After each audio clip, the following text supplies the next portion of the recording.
बिस्मिल्लाहिर्रहमानिर्रहीम। प्यारे बच्चों, अस्सलाम वालेकुम। कैसे हैं आप सब? यकीनन बिल्कुल ठीक होंगे, तंदुरुस्त होंगे।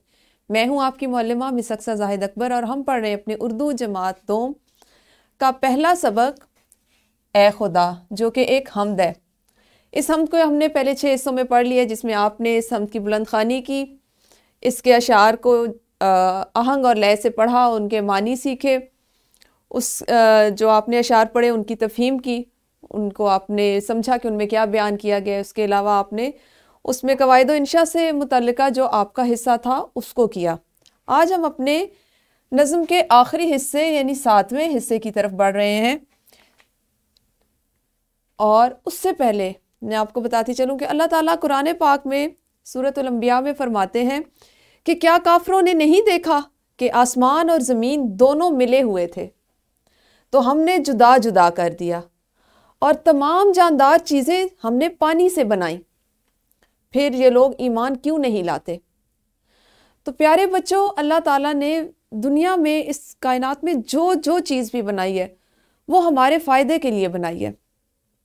तो मैं आपको पहले भी बता चुकी हूँ, हमें अल्लाह ताला ने अशरफुल मखलूक़ात बनाया है, तो इसलिए हमें अल्लाह ताला की बनाई हुई हर चीज़ पे उसका शुक्रगुजार होना चाहिए, जिससे हम बराह रास्त फ़ायदा हासिल करते हैं, या वो बज़ाहिर हमारे इस्तेमाल में नहीं, लेकिन अगर आप सोचें तो वो कहीं ना कहीं हमारे फ़ायदे के लिए इस्तेमाल हो रही है। तो अल्लाह ताला अपनी जो किताब है उसमें फरमा रहे हैं और कुफ़ार के लिए फरमा रहे हैं कि जिस वक्त वो, चूँकि जब आप सल्लम उनको दीन इस्लाम की तालीम देते थे तो वो मुख्तलिफ हीले बहाने करते थे, हुज्जत करते थे, तो उनके लिए कहा गया कि क्या उन्होंने नहीं देखा कि आसमान और ज़मीन दोनों मिले हुए थे, एक थे। तो अल्लाह ताला ने उनको जुदा कर दिया, क्योंकि ये इख्तियार सिर्फ हमारे अल्लाह ताला के पास है। हम कुछ नहीं कर सकते, हम अल्लाह की एक मामूली सी मखलूक है। अल्लाह ताला ने हमें एक मखलूक के तौर पे पैदा किया। और आपने कुरान पाक में पढ़ा होगा, सूरह रहमान में अल्लाह ताला फरमाते हैं कि इस ज़मीन और आसमान की तमाम चीज़ें उठा ली जाएंगी, ख़त्म हो जाएंगी। एक दिन वो आएगा जिसको हम क़यामत का दिन कहते हैं, कि बिल्कुल सब कुछ तबाह बर्बाद हो जाएगा, ख़त्म हो जाएगा। लेकिन फिर भी काफिर इस बात से इनकार करते थे। ख़ास तौर पे मैंने इस आयत का आपके लिए इंतखाब इसलिए किया कि हमने जो आज अपना सबक पढ़ना है वो भी पानी से मुतल्लिक है। तो इसमें आपने पढ़ा कि और तमाम जानदार चीज़ें हमने पानी से बनाई, कि अल्लाह ताला ने तमाम जानदार चीज़ों को पानी से तख्लीक किया। फिर ये लोग ईमान क्यों नहीं लाते। तो मैंने इस आयत का इंतखाब इसलिए किया कि हम आज अपना जो सबक पढ़ने जा रहे हैं, जो हमारा अमली मंसूबा है, वो भी पानी से मुतल्लिक है। अपने सबक के आगाज़ से पहले जो हमने कल पढ़ा उसकी थोड़ी सी दोहराई कर लेते हैं। कल आपने पढ़े अरकान को अल्फाज में बदलना और अल्फाज को अरकान में तब्दील करना। तो प्यारे बच्चों, मैं आपको कुछ अरकान दिखाती हूँ, आपने मुझे उनके अल्फाज बताने हैं। सबसे पहला जो रुकन आपको नजर आ रहे हैं वो है निगाहें। ये 2 अरकान हैं और इनसे लफ्ज आपका क्या बनेगा? निगाहें। शाबाश, इनसे आप लफ्ज बनाएंगे निगाहें।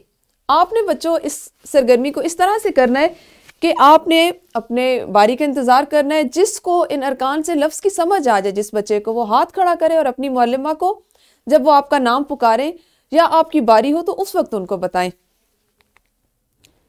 इसके अलावा आपने एक लफ्ज़ पढ़ा इल्ला ही, तो ये क्या बनेगा? ये लफ्ज़ है आपका इलाही। अब आप देखें, जब हम इसको रुकन में बदलते हैं तो इसको कुछ और तरह से लिखा जाता है, लेकिन जब इसको हम लफ्ज़ में तब्दील करेंगे तो ये वाला जो हमारा अलिफ है ये खड़ी अलिफ में बदल जाएगा और लाम के ऊपर आ जाएगा। अब आपके पास है 3 अरकान पर मुश्तमिल एक लफ्ज़, और ये क्या है? जिंदगानी। इसमें आपने 1 2 नहीं बल्कि 3 अरकान पढ़े जो हैं जिंदगानी। इससे क्या बनेगा लफ्ज़? जिंदगानी। क्या लफ्ज़ बनेगा? जिंदगानी। शाबाश। ये तो आपने पढ़े अरकान को अल्फाज में बदलना, कि अरकान आपको दिए गए हो तो उनको आप लफ्ज़ में किस तरह से बदल सकते हैं। इसी तरह एक और लफ्ज़ है आपके पास ताज़ा, और लफ्ज़ इससे बनेगा आपके लिए ताज़ा। ताज़ा को जब आप रुकन में बदलेंगे तो वो बनेगा ताज़ा। अब बच्चों हम ऐसा करते हैं कि मैं आपको कुछ अल्फाज बताऊंगी और आपने उनको रुकन में तब्दील करना है, ठीक है? पहला लफ्ज है हमारे पास झोंके। क्या लफ्ज है? झोंके। शाबाश। इसके कितने अरकान बनेंगे? बिल्कुल सही, इसके 2 अरकान बनेंगे। पहला रुकन होगा झों और दूसरा होगा के। अब यहां पे आप देखिए कि हमारे पास झोंके में यहां पे आपको नून का नुक्ता नजर आ रहा है, लेकिन ये नून गुन्ना है, ठीक है। तो जब हम इसको रुकन में तब्दील करेंगे तो हम यहाँ पे पूरा नून नहीं लिखेंगे बल्कि नून गुन्ना लिखेंगे। तो नून गुन्ना जिस वक्त आपके अगले हर्फ से या अगले रुकन से मिलता है तो उस पर नुक्ता लगा के उस पर नून गुन्ना की अलामत लगाई जाती है, तब वो झोंके या नून गुन्ना जो है अपनी आवाज अदा करता है। बातें, अगला लफ्ज है आपके पास बातें। तो बातें का आप क्या किस तरह इसको अरकान में तकसीम करेंगे? बा ते। शाबाश। बा इसका पहला रुकन और ते इसका दूसरा रुकन। इसी तरह आपके पास तीसरा लफ्ज है ठंडे। ये क्या लफ्ज लिखा हुआ है? ठंडे। तो आपने इसको तकसीम किया ठंडे। आपको इसके ऊपर ये नून गुन्ना की अलामत नजर आ रही होगी। बिल्कुल इसी तरह से इसमें भी है कि जिस वक्त हम नून के साथ लिखते हैं तो इसके ऊपर नून गुन्ना की अलामत लगा देते हैं इसको अरकान में तब्दील करते हुए। तो ये ठंडे, ये नून गुन्ना की अलामत है जो इसके ऊपर लगाई गई है, ठीक है। आपने मेरी वीडियो को भी यहीं पे रोकना है, मुअल्लिमा कराम के साथ मिलकर मुख्तलिफ महारतें, वो आपसे अरकान पूछें तो आपने उनको अल्फाज बताने हैं, और अगर वो आपसे अल्फाज पूछती हैं तो आप उनको अरकान मुख्तलिफ बताइए, और इस तरह से इस सरगर्मी को ज़रा मुकम्मल कीजिए।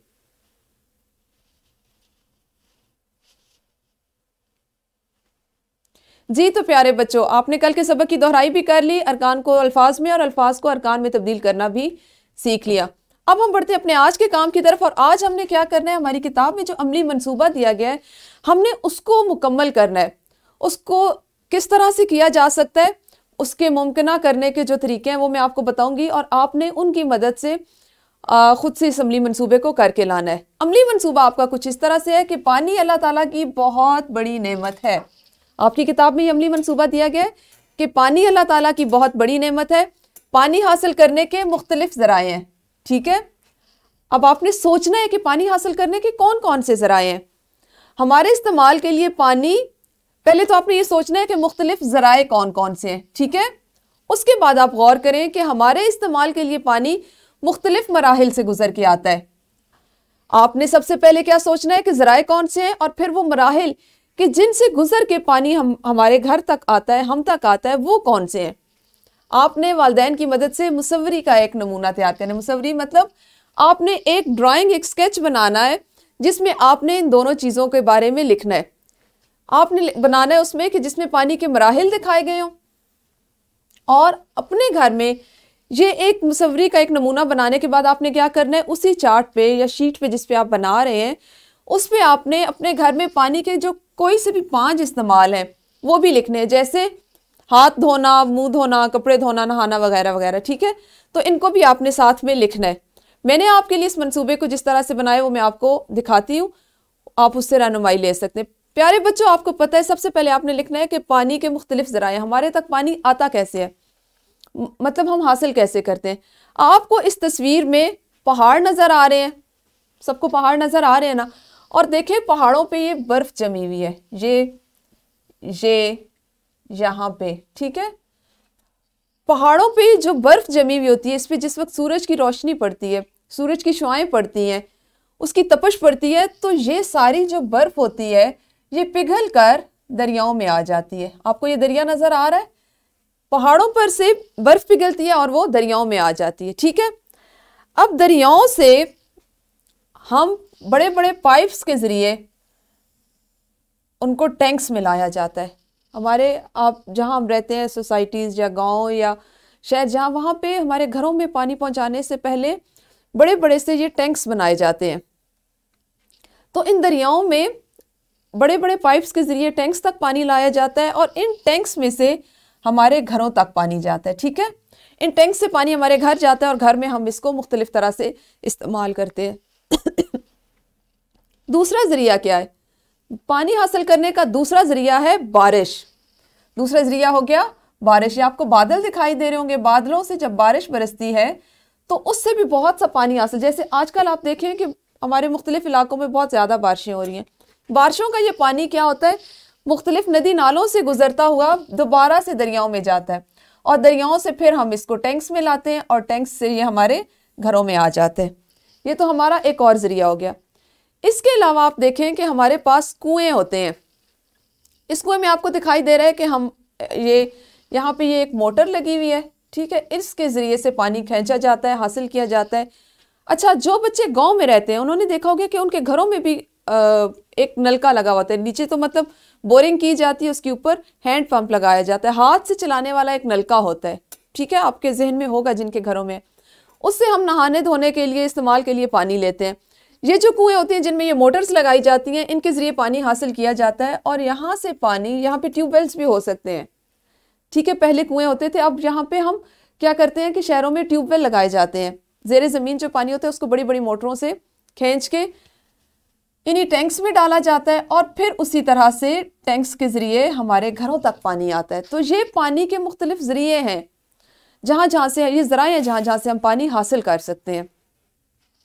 अगर आप इसको एक तस्वीर में देखना चाहें तो वो ऐसे है कि एक तो ये है कि हमारे पास बादल हैं, बादलों से बारिश बरस रही है, इससे हमने पानी हासिल किया। ये पहाड़ है और पहाड़ों पर बर्फ़ है, बर्फ़ पर जब सूरज की रोशनी पड़ी तो इससे हमने पानी हासिल किया। और ये पानी जो है जिस वक़्त हमारे पास ज़मीन पे आता है, ये देखें, यहाँ से ये वाला पानी और यहाँ से ये वाला पानी दरियाओं में आया। इसको हमने यहाँ से अपने जो रिजर्वर होते हैं, जो हमारे पास बड़ी बड़ी टैंकियाँ होती हैं, उनमें महफूज करते हैं। यहाँ पे आपको वो वाला नलका नज़र आ रहा है जो गाँव में होता है। इस तरह भी हम पानी हासिल करते हैं, इस नलके से भी, इससे भी हम पानी हासिल करते हैं।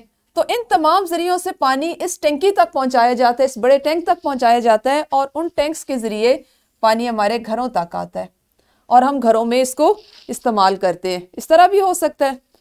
और आपने अमली मंसूबे में पढ़ा कि आप पानी को किस तरह इस्तेमाल करते हैं। पानी के मुख्तलिफ इस्तेमाल हैं, जैसे सबसे पहले हम पीने के लिए पानी इस्तेमाल करते हैं, बर्तन धोने के लिए, पौधों को पानी देने के लिए, खेतों को, फसलों को।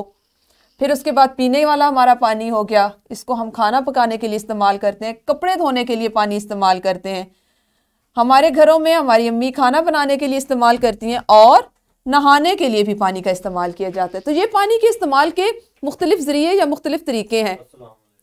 तो आपने क्या करना है कि इनको इसी तरह से कोई से भी इस्तेमाल, जो 5 इस्तेमाल हैं पानी के, उनको अपने अमली मंसूबे को, जहाँ आपने उसकी तस्वीर बनानी है, उसके साथ लिखना भी है। तो आज का काम तो आपके लिए बहुत ज़्यादा लुत्फ़ देने वाला है, आपको इससे बहुत मज़ा आएगा क्योंकि आपने ड्राइंग करनी है और उसके बाद आपने उसमें रंग भी भरने हैं। प्यारे बच्चों, हमारा आज का सबक यहाँ पे ख़त्म हुआ। पहला सबक हम था ए खुदा, उसको हमने आज यहाँ पे मुकम्मल किया। और असातिज़ा इकराम और वालिदैन, आप मज़ीद वीडियो लेक्चर्स के लिए हमारे YouTube चैनल से फ़ायदा उठा सकते हैं। उस पर ये तमाम वीडियोस अपलोड होती हैं, आप जब चाहें अपनी सहूलत के मुताबिक उसे देख सकते हैं। और आपकी सहूलत के लिए इन तमाम के जो PPTs हैं, लेसन प्लान्स हैं, वो भी रखे गए हैं। शुक्रिया।